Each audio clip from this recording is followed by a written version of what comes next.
અમદાવાદમાં અંગ દજાડતી ગરમીથી લોકો પરેશાન થયા છે ત્યારે ગરમીથી રાહત મેળવવા લોકો સ્નો પાર્ક પહોંચ્યા હતા। સ્નો પાર્કમાં લોકો બરફની મજા માણતા જોવા મળ્યા હતા। 40 ડિગ્રીમાં બરફની મજા માણતા લોકો જોવા મળ્યા। ગરમીની વચ્ચે સ્નો પાર્કમાં ઠંડીનો અનુભવ લોકોએ કર્યો હતો। સ્નો પાર્કમાં -10 ડિગ્રી જેટલું નીચું તાપમાન હોય છે।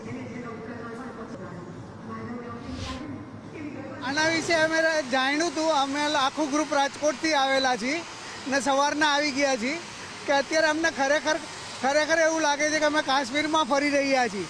બહુ જ સારું આ લોકોએ આયોજન કરેલું છે ને ફૂલ એન્જોય થાય છે।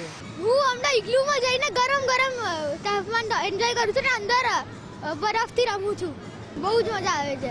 અમદાવાદ શહેરની અંદર તાપમાનનો પારો સતત વધી રહ્યો છે, પણ તેની પણ વચ્ચે અમદાવાદીઓ છે જે ઠંડીની મજા લેવા માટે અમદાવાદમાં આવેલા સ્નો પાર્કની અંદર પહોંચ્યા છે। આપ જુઓ, અમદાવાદમાં ગોતા નજીક આવેલું આ સ્નો પાર્ક છે કે જ્યાં તમામ અમદાવાદીઓ છે જે ગરમીમાં પણ મજા કરતા જોવા મળી રહ્યા છે। એક તરફ જો વાત કરીએ તો અમદાવાદ શહેરમાં સતત તાપમાનનો પારો છે જે સતત વધી રહ્યો છે। તાપમાન છે જે 40 ડિગ્રીને પણ પાર છે તે જઈ રહ્યું છે। તેની પણ વચ્ચે અમદાવાદીઓ છે તે મજા કરવાનું ચૂકતા નથી।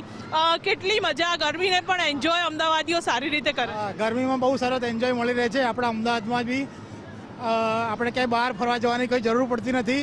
અત્યારે ગરમીમાં બી આપણે અહીંયા -10 -15 ડિગ્રી સુધીનું ટેમ્પરેચર ફીલ કરી શકીએ છીએ અને નાના બાળકો કે બધાને જે આપણે લાંબી ટૂરમાં લઈ નથી જઈ શકતા એમને આપણે બહુ સારો એવો એન્જોય કરી શકીએ છીએ। અમદાવાદમાં તાપમાન છે સતત વધી રહ્યું છે 40 ડિગ્રીને પાર, પણ અહીંયા સ્નોની વચ્ચે અમદાવાદીઓ મજા કરી રહ્યા છે। ખરેખર આ એક એવી જગ્યા છે જ્યાં છોકરાઓને તમે કાશ્મીરનો અનુભવ આપી શકો છો। એકચ્યુઅલી મારા છોકરા જીદ કરતા હતા કાશ્મીર જવાનો, અમારો કોઈ પ્લાન નહોતો।